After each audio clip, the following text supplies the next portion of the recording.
are you doing? Boxing? Do the Pacquiao punch.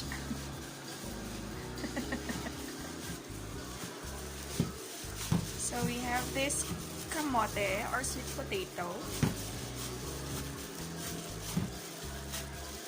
So, after the malakas, it's going to be maganda na.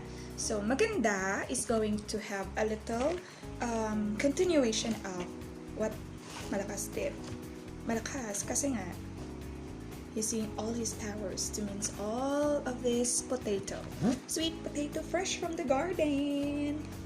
And with regards to the next step, it's going to be the butter now.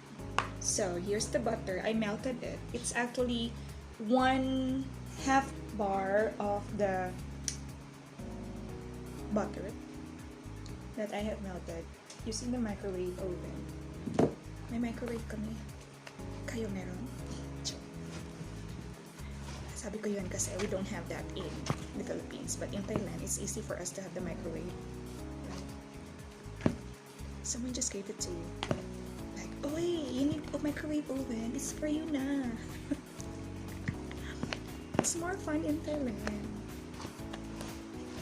But anyway, after mincing it again, or pushing and pushing and pushing and pushing para ma-mix yung butter to all the sides of the potato. If you think it's kulang, you can have another like you can add some more.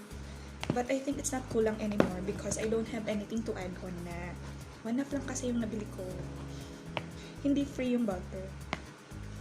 Yung microwave free. So, at this point, it looks like this na. Orange po.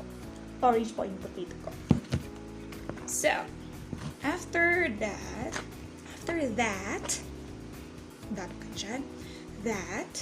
I have to put the next ingredient, and that would be my, what's this? Condensada. In the Philippines, we use Alaska condensada, right? But here, we use carnation. It's super mura here in Thailand too. You can buy it for about 20 baht. Kamote delight! So you don't say it kamote delight because it looks sad. You have to do it happily kasi delight na siya. So you have kamote delight! Kamote delight to! Oh, see? Kamote should be happy. There. So meron na siyang condensada. After the condensada, or the condensed milk, uy, medyo malambot na siya kasi nga may water. May liquid kang nilagay. After nito, ano nga? You cannot see this on YouTube, guys. Guys, you cannot see this on YouTube. Only Teacher Camille do this. Only Teacher Camille's recipe. And whatever happens in here, it's going to be history. Kasi I don't know what to do. I was just forced to do it. By the malakas in the house. Maganda have to follow. I was forced to do it. Pero, as far as I can remember with the discussion I have with my mama, because my mama did not teach me naman about this one. She never cooked because she said it's matrabaho. Yes, it is nga. Mahirap kaya. Yung muscles mo, lalaki. There.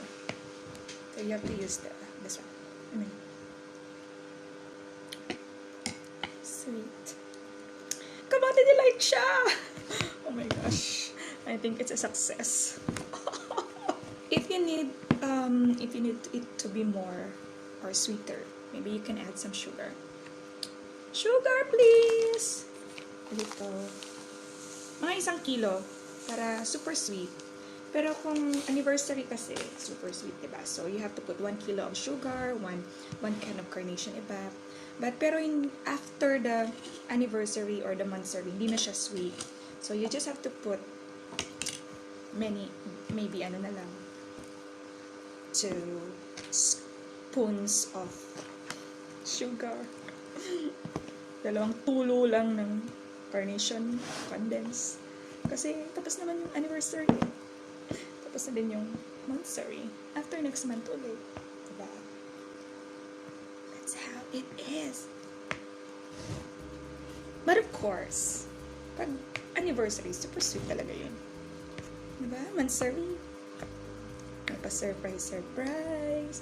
Surprise! When you wake up, there's flower. Hi. Malakas, nakikinig ka ba? So, again, pag nagtanong sa'yo, what did I cook for you? You tell them it's Camote Delight. Camote Delight. Not Camote Delight.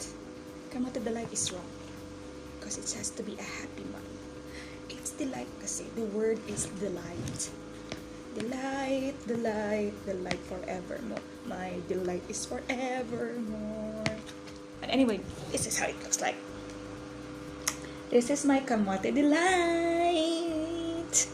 I'll share some soon. So anyway, it's finished. I'll just have to put it or transfer it in small container so that you will be able to have some. So just wait for it.